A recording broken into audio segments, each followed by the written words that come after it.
নমস্কার, শুরু করলাম আজকের চতুর্থ স্তম্ভ। আমি সুচন্দ্রিমা।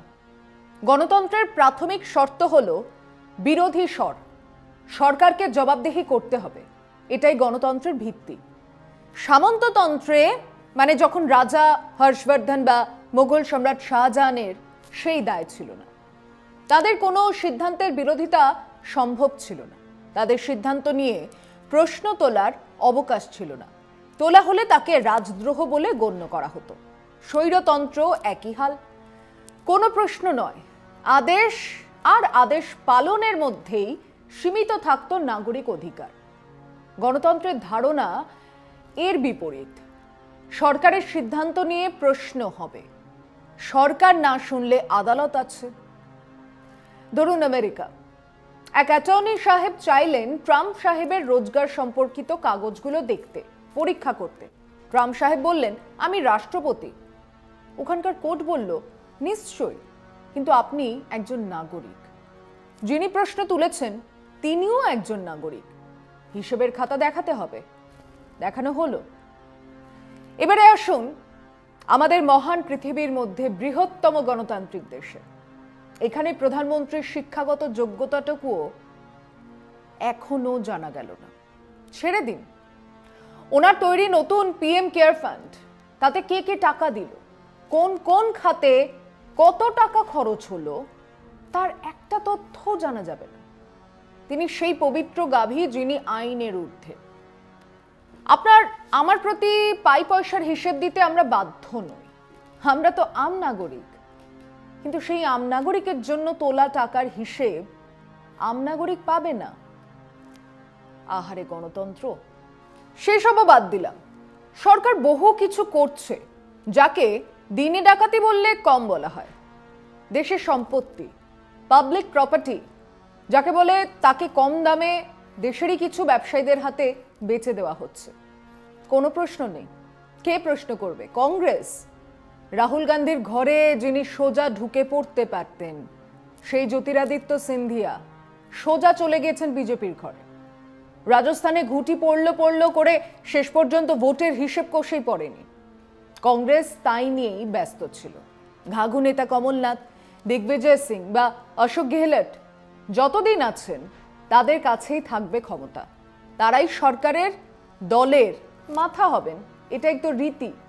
অতএব বয়সে তরুণরা বিজেপি মুখ। কংগ্রেস সেই নিয়েই ব্যস্ত ছিল। বাকি ছোট দলের বিভিন্ন সময় শাসন ক্ষমতায় থাকাকালীন এত দুর্নীতির খবর আছে যে তাদের প্রতিবাদের ইচ্ছে হবার আগেই দরজায় পৌঁছে যায় সিবিআই। ব্যাস বলতি বন্ধ, সব প্রতিবাদ উড়ে যেত, উবে যেত। তেমন তেমন ইস্যু হলে তাদের কেউ কেউ সমর্থনও দিয়েছেন, কারণ ওই যে সিবিআই, দেশের ছোট দলগুলোর স্বর ছিল না। বাকি রইল বামপন্থীরা, তারা ঘুরে দাঁড়ানোর প্রবল চেষ্টায় এখন সব ছেড়ে কিভাবে কেরালা ধরে রাখা যায় আর বাংলায় কিভাবে ঘুরে দাঁড়ানো যায় তা নিয়ে ব্যস্ত ছিলেন।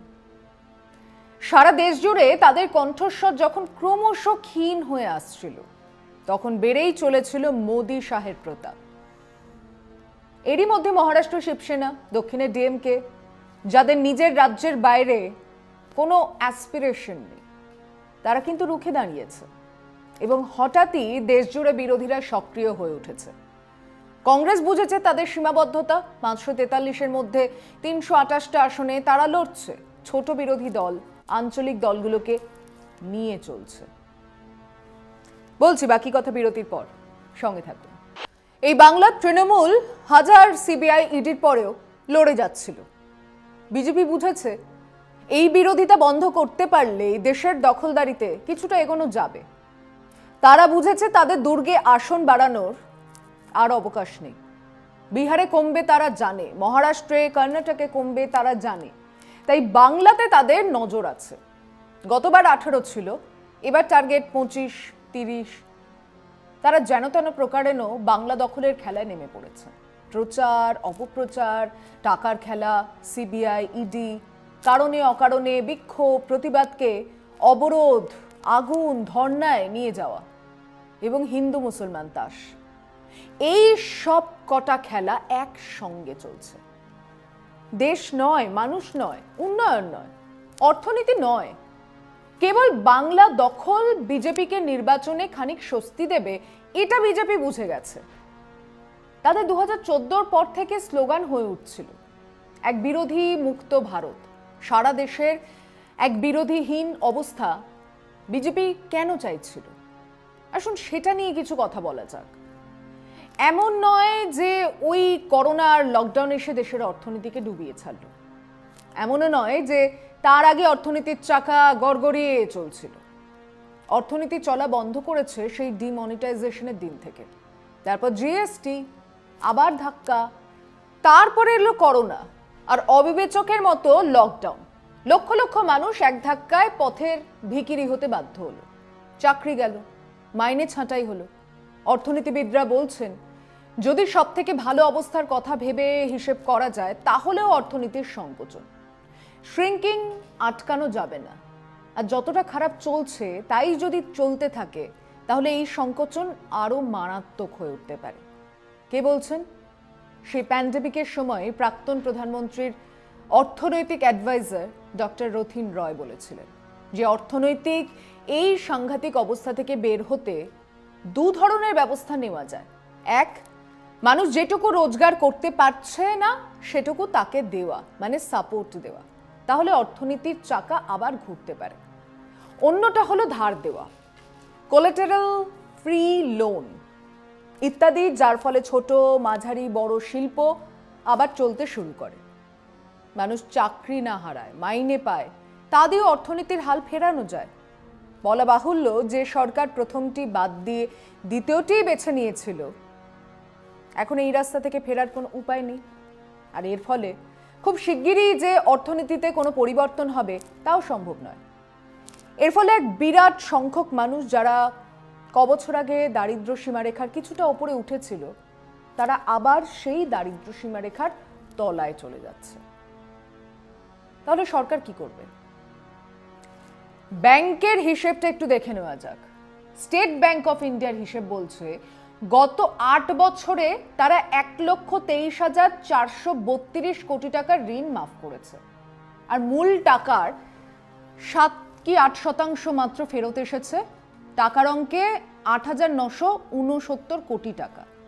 মনমোহন জামানার 12-13-তে 1,445 কোটি, 13-14-তে 3,248 কোটি। নরেন্দ্র মোদীর জমানায় 14-15-তে 5,630 কোটি, 15-16-তে 8,461 কোটি, 16-17-তে 13,587 কোটি, 17-18-তে 17,548 কোটি, 18-19-এ 27,225 কোটি, 19-20-তে 46,348 কোটি, 14-15-তে থেকে 2022-23 পর্যন্ত 14.56 লক্ষ কোটি টাকা ঋণ মাফ করতে হয়েছে। করেছেন মানে এটা 1-2 বছরের অসুখ নয়, এটা একটা ফিনোমেনন, এটা ঘটেই চলেছে। একে আটকানোর কোনো মেকানিজম সরকারের কাছে নেই।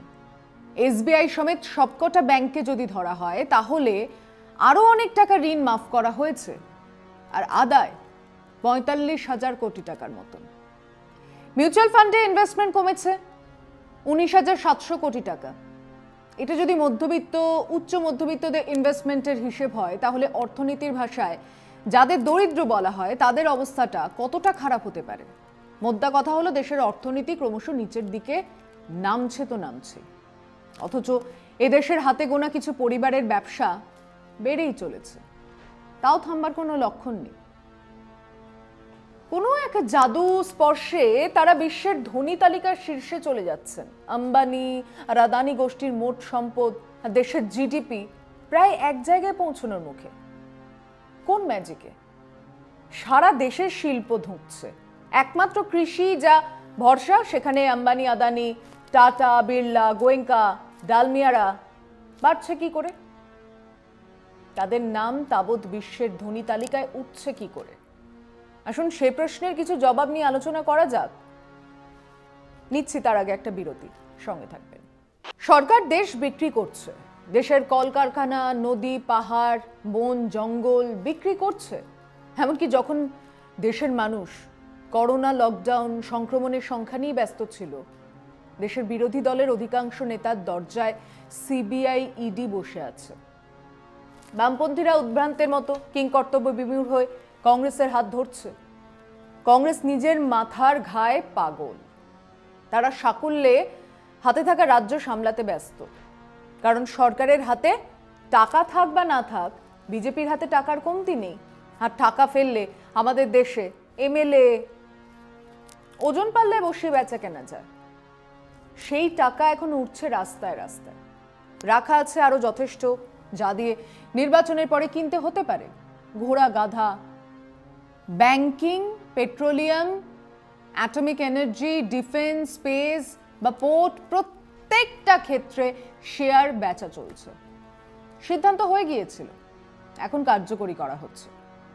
উধারে খনি বিক্রি হচ্ছে, রেল বিক্রি হচ্ছে, পোর্ট বিক্রি হচ্ছে, এয়ারপোর্ট বিক্রি হচ্ছে, রাস্তা বানানো বা রেল ট্র্যাক বসানোর কন্ট্রাক্ট দেওয়া হচ্ছে, টেলিকমিউনিকেশন বিক্রি হয়ে যাচ্ছে। সরকারের কাছে পয়সা নেই, পয়সা চাই। ইনকাম ট্যাক্স আদায় কমেছে, জিএসটি আদায় কমেছে। মোদি এবং তার সরকার ব্যস্ত টাকা জোগাড় করতে। বেচে দাও, এটাই তাদের মন্ত্র। সব বেচে দাও। 2014-15 24,345 কোটি টাকা এসেছিল এই বিক্রি থেকে। 2017-18-তে 1 লক্ষ কোটি টাকা। এবারের বাজেটে এই খাতে ধরা হয়েছে 6 লক্ষ কোটি টাকা।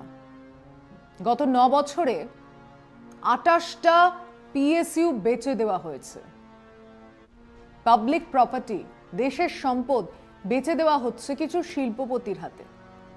দেশের মানুষ খেতে পাচ্ছেন না, গরিব আরো গরিব হচ্ছে, বেকারি বাড়ছে, স্বাস্থ্য ব্যবস্থা ভেঙে পড়েছে, টাকার অবমূল্যায়ন ঘটছে, ইনফ্লেশন বাড়ছে, জিনিসের দাম বাড়ছে, কিন্তু আম্বানির লাভ বেড়ে চলেছে। আদানি কোটি কোটি টাকা সম্পদ বাড়ছে, ভারতবর্ষের কয়েকটা পরিবার ফুলে ফেঁপে উঠছে। আমাদের সাধারণ মানুষের সম্পদের দখলদারি নেই। গণতন্ত্রের চতুর্থ স্তম্ভ শিরদাঁড়াহীন। হয় তারা বিক্রি হয়ে গেছে, নয় বিক্রি হবার জন্য চাপ আসছে। মেইনস্ট্রিম মিডিয়ার দিকে তাকান। রাম মন্দিরের জন্য কত কেজি রূপো আসছে, কত প্রদীপ জ্বলবে, ঠিক কোনখানে অনুষ্ঠান হবে, প্রধানমন্ত্রীর সিকিউরিটি ইত্যাদি নিয়ে ব্যস্ত।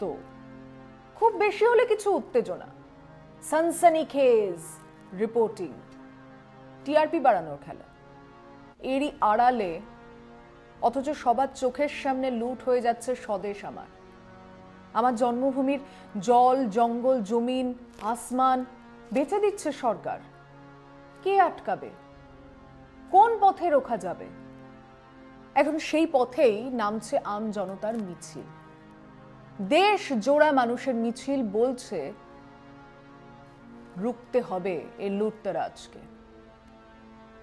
এবার সেই লাগাতার উল্টো রথের চাকায় টান পড়েছে বলেই মিডিয়াতে অন্য সুর। বিজেপিকে হঠাৎ অপ্রস্তুত দেখাচ্ছে, হঠাৎই নার্ভাস দেখাচ্ছে 56 ইঞ্চ ছাতির নরেন্দ্র ভাই দামোদর দাস মোদীকে। হঠাৎই খেই হারাচ্ছে বিজেপি প্রচার। হঠাৎই সারা দেশ জুড়ে একটা কথা আলোচনা হতে শুরু হয়েছে, সব কুছ ঠিক নেই হ্যাঁ।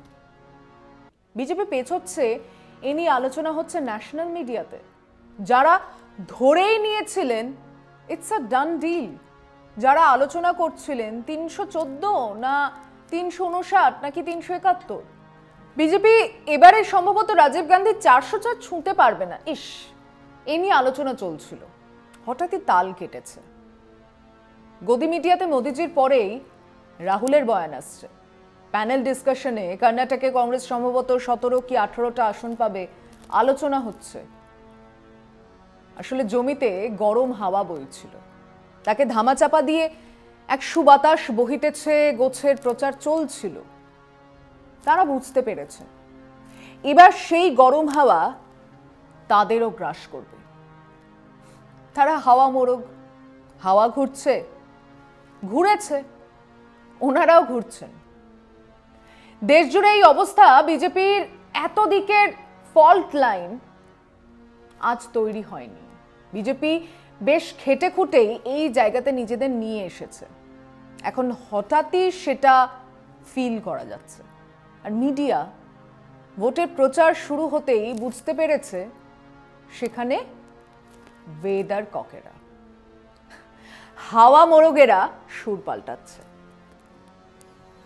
3 দফাতেই এই আলোচনা হলে আরো 4 দফার পরে সেটা কোথায় গিয়ে দাঁড়াবে? ভাবার কোনো কারণ নেই যে ওনাদের মানে মোদি শাহের ইচ্ছেতেই চলবে দেশ। এরকম হাজারো লুঠেরা স্বৈরাচারীদের মুখোমুখি দাঁড়িয়ে লড়েছে আমার স্বদেশ। আবার একবার তাই সই, নো পাসারণ, পার পাবে না। আজ এ পর্যন্তই। শুভরাত্রি।